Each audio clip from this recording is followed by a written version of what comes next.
为了深化移民署单期专勤队的服务站，现在为了应应南科进驻、年轻家庭增加，加上夜间托婴的需求，所以新设立的公共托育家园，除了收托12名2个月到2岁婴幼儿，经重新对拜一到拜五暗时6点半到半暝11点，拢提供未满4岁临时托育，互附近有需要的家长更大新的服务。市长委托伫甲拜进前，嘛亲切到场甲囡仔互动，强调淡市陆续会开辟更较侪公共托育，互家长愿意生。3、2、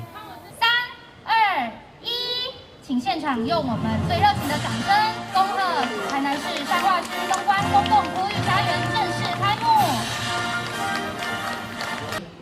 叫人住伫家要有足侪的配套。第一个要有都市生活机能，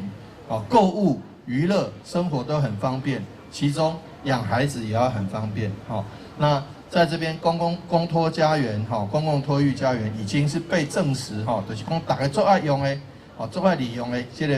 这个设施政府的设施就进行，大家讲公共幼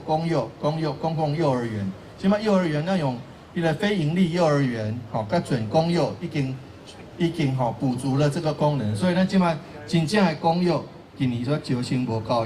不足额，所以你就知但是即摆大概最夯的就是0到2岁的公托，公托的部分，公共托育家园我们也会加强，来把这个能量建立起来，